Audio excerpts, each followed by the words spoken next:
Wherever you go, whatever you do, throw a little at it. Omax, Vest and Briefs. 28வது ஆண்டு புஷ்பாஞ்சலி செலுத்திக் கொண்டிருக்கின்றோம். குண்டுவெடிப்பிலே 58 பேர் நமக்கு தெரிந்த கணக்கு பிரகாரம் இறந்திருக்கின்றார்கள், தியாகம் செய்திருக்கின்றார்கள். இதுபோக வீரகணேஷ், வீரசிவா தமிழ்நாடுகளே பல்வேறு இடங்களிலே RSS அலுவலகத்திலே குண்டுவெடிப்பிலையும், இந்து முன்னணியினுடைய அலுவலகத்திலே குண்டுவெடிப்பிலையும், இன்னும் ராமலிங்கம் போன்றவர்கள் எல்லாம் பல்வேறு நூற்றுக்கணக்கான பேர் இந்த சமுதாயத்துக்காக வேலை செய்து தியாகம் செய்திருக்கின்றார்கள். இவர்களெல்லாம் இன்றைக்கு மேலே இந்த தமிழ்நாட்டிலே நாம் எல்லாம் இந்த தேசத்துக்காக வேலை செய்து நாம் உயிர் பலி கொடுத்து வந்திருக்கின்றோம். தமிழ்நாடு இன்னமும் தூங்கிக் கொண்டு இருக்கின்றதா என்று கோபால்ஜி உள்பட கேள்வி எழுப்பிக் கொண்டிருப்பார்கள்.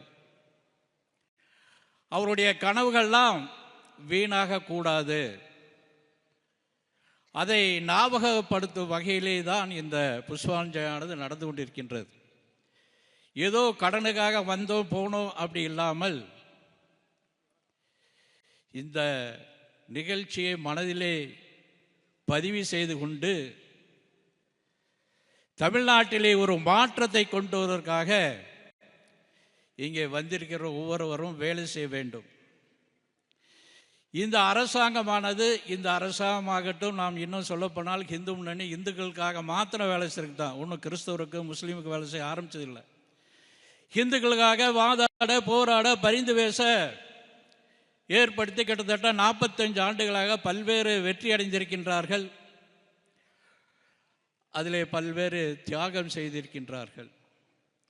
இதே கோவை மாநகரிலே பப்ளிக் மீட்டிங் முடிஞ்சு கோபால்ஜி அவர்கள் மதுரையை செல்லும் போது பின்தொடர்ந்து இந்த பயங்கரவாதியான பாஷா அவர்கள் வெட்டப்பட்டு மதுரை மீனாட்சி அம்மனுடைய அருளால் ஒரு மயிர் நிலையிலே அவர் தப்பித்து பல ஆண்டுகளாக நமக்கு இங்கே தமிழ்நாட்டிலே பெரிய விழிப்புணர்வு ஏற்படுத்தியிருக்கின்றார். இந்த கோவை மாதத்திலே முத பயங்கரவாதம் திருக்கோயில் சுந்தரம், ஜனா கிருஷ்ணமூர்த்தி, இப்படி பல்வேறு தலைவர்கள் தாக்கப்பட்டிருக்கின்றார்கள். இதை தொடர்ந்து இந்த கோவையானது அதிமுக அரசாங்கமாகட்டும், திமுக அரசாங்கமாகட்டும் பயங்கரவாத ஆட்களுக்கு ஆதரவாகத்தான் செயல்பட்டிருக்கிறார்கள். ஒரு பயங்கரவாத செயல் கோபால்ஜியை வெட்டியிருக்கின்றார். 58 பேர் உயிர் பலிக்க காரணமாக இருந்திருக்கக்கூடிய நபர் இங்கே பல அரசியல்வாதிகள் அவருடைய ஊர்வலத்துக்கு சென்றிருக்கின்றார்கள். இந்த வெக்கங்கெட்ட காவல்துறை அவர்களுக்கு பாதுகாப்பு கொடுத்திருக்கின்றார்கள். விநாயகர் சதுர்த்திக்கு எவ்வளவு தடைகள் இருக்கின்றது, எவ்வளவு நிகழ்ச்சிகளுக்கு தடை இருக்கின்றது. பாஷாவுக்கு அனுமதி, பழனி பாபாவுக்கு அனுமதி, பல்வேறு பயங்கரவாத கோஷங்கள் அந்த ஊர்வலங்களை போடுகின்றார்கள். அவர்கள் மீது வழக்கு பதிவு செய்வதில்லை. இந்த அரசாங்கமானது முழுக்க இந்துக்களுக்கு மாத்திர விரோதமாக இருக்கின்றது. இந்த திமுக அரசாங்கம் வந்து இந்த 4.5 ஆண்டுகள் முடிய போகுது. கிட்டத்தட்ட 175 கோயில்களை தரைமட்டமாக்கி இருக்கின்றார்கள். எங்கேயாவது ஒரு மசூதி ஆகட்டும், ஒரு சர்ச் ஆகட்டும் கை வச்சிருக்கலாம் என்றால் இல்லை. பூரக்கே பயப்படுறான். ஏன்னா அங்கே இருக்கக்கூடிய நம்முடைய துணை முதலமைச்சர் அவர்கள் கிறிஸ்துவன் என்பதை நான் பெருமைப்படுகிறேன் என்று சொல்கின்றார்கள். நமக்கு முருகருடைய பெரிய அருள் மூலியமாக சென்னிமலையிலே முருகர் ஆரம்பித்திருக்கின்றார் விளையாட்டை. அங்கே இருக்கக்கூடிய கிறிஸ்தவ மக்கள்லாம் இந்த ஆட்சி நமக்கு ஆதரவான ஆட்சி, நாம் சொன்னதையும் கிறிஸ்தவ அந்த சென்னிமலையை கிறிஸ்தவ மலையாக மாற்றிடுவாங்க என்று அங்கே ஒரு மீட்டிங் போட்டு கிறிஸ்துவ மலையாக உருவாக்குவோம் என்று அங்கே பப்ளிக் மீட்டிங்கில் பேசுகின்றார்கள். எந்த அரசியல்வாதியும் கேட்கவில்லை.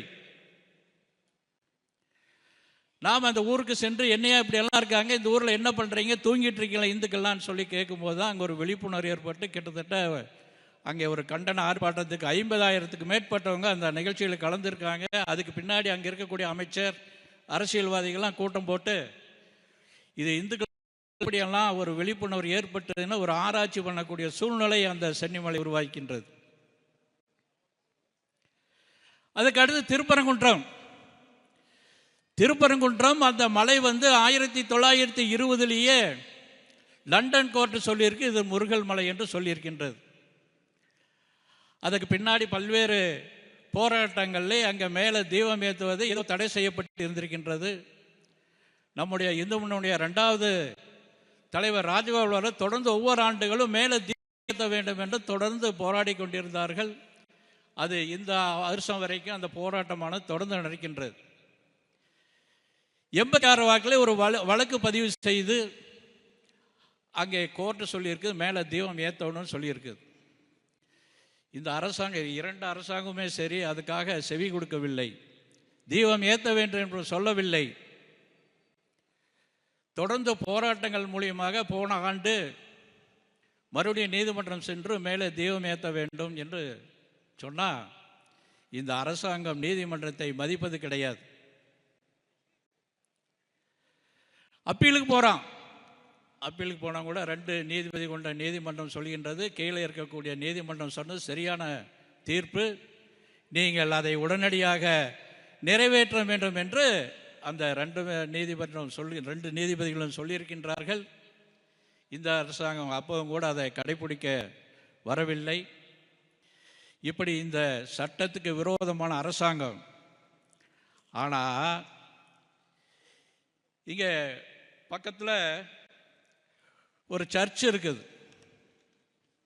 வடவள்ளின்னு நினைக்கிற அந்த சர்ச்சு, அது ரோட்டில் இருக்குது. ஆயிரக்கணக்கான ஜனங்கள் நடக்கக்கூடிய ரோட்டில் இந்த சர்ச் கட்டியிருக்கா. அங்கே இருக்கக்கூடிய மக்கள் வழக்கு தொடுக்கிறாங்க. இந்த கிறிஸ்தவர்களும் முஸ்லீம் எங்கே இருந்தாலும் ஒரே மாதிரி இருப்பாங்க. காவல்துறையில் இருந்தாலும் அப்படி தான் இருப்பாங்க, நீதிமன்றங்களே இருந்தாலும் அப்படி தான் இருப்பாங்க. அங்கே நீதிமன்றம் செஞ்சு அங்கே இருக்க நீதிபதி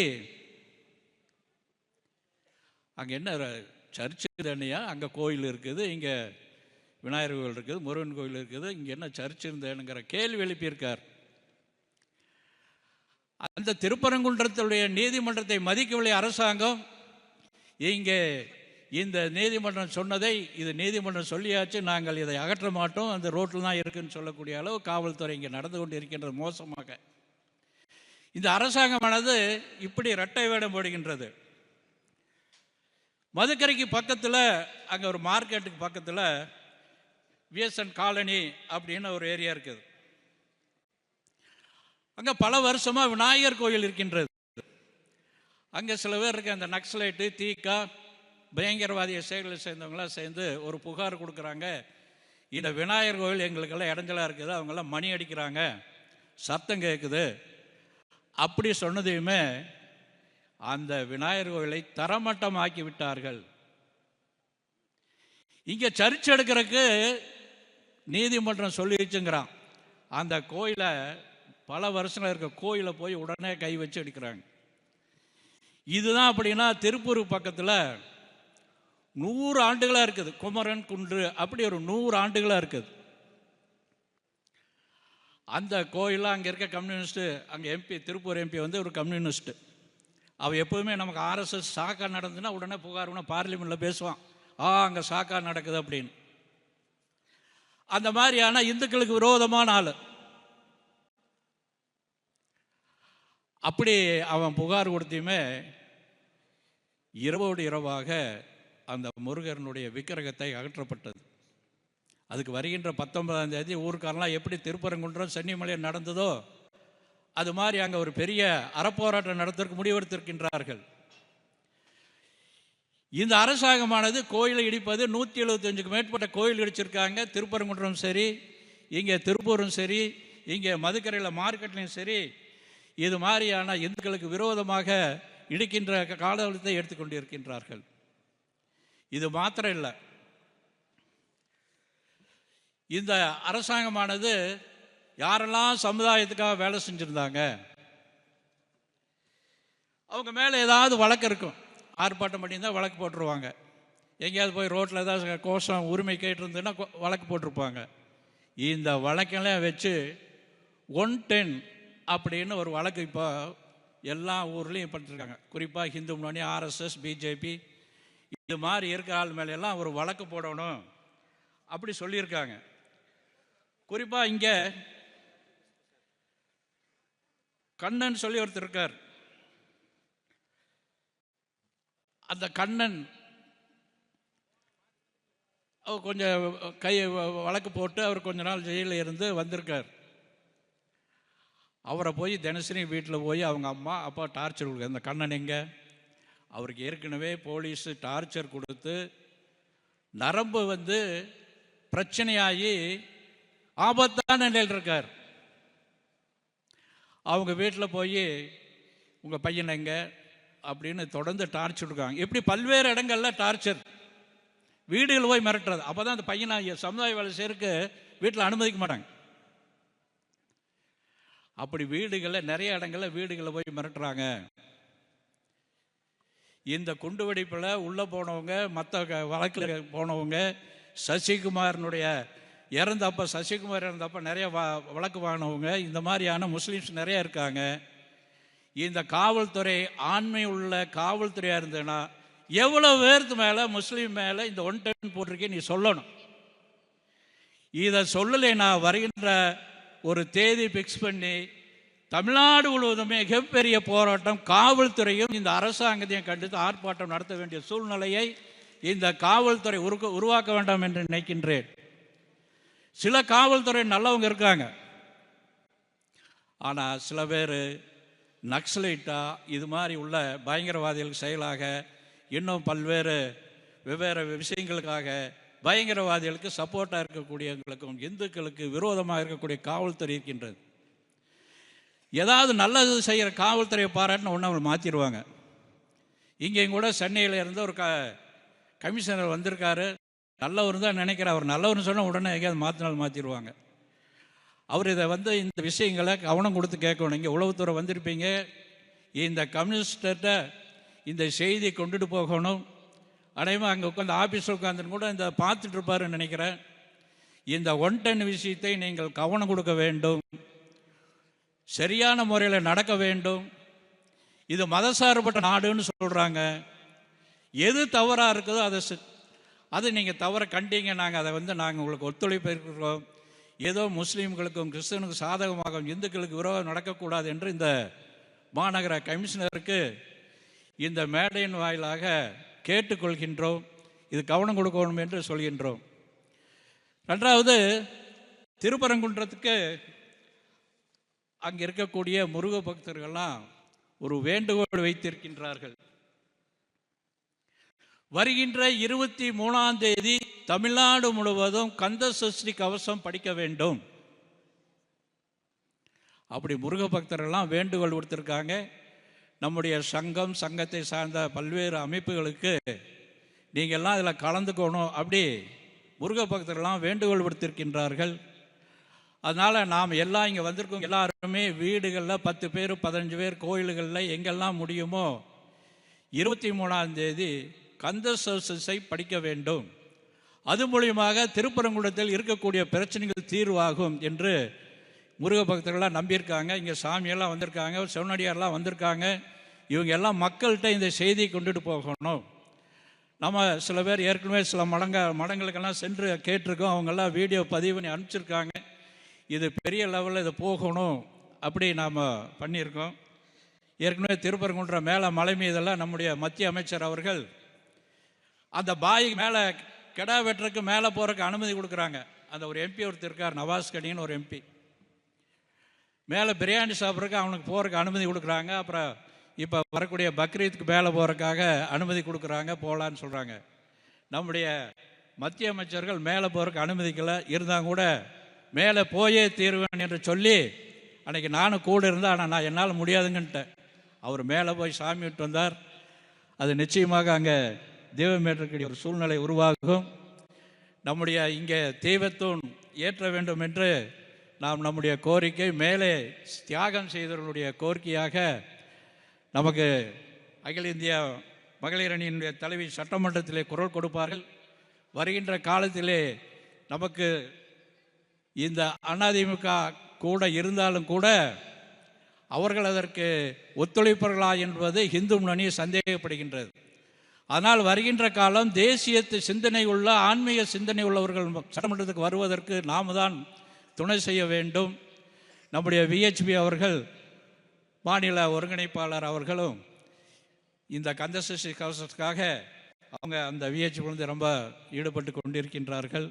வருகின்ற காலம் நம்முடைய காலம், இந்துக்களுடைய காலம். நாம் வந்து இந்த தேசபக்தி உள்ளவர்களை உருவாக்குவது இங்கே வந்திருக்கிறவர்கள் எல்லாரும் வருகின்ற 26 மாற்றத்தை கொண்டு வர வேண்டும். இந்து முன்னணி இந்து விரோதியை தோற்கடிப்பதற்காக கடுமையாக வேலை செய்வதற்கான முடிவு செய்திருக்கின்றோம். இந்த புஷ்பாஞ்சல் நிகழ்ச்சியை கலந்து கொண்டதற்கு மகிழ்ச்சி எப்படி சொல்வதுன்னு தெரியல. இருந்தாலும் கூட இது ஒரு வீர வணக்கமாக எடுத்துக்கொள்ள வேண்டும் என்று கேட்டுக்கொண்டுக்கிறேன். நன்றி, வணக்கம்.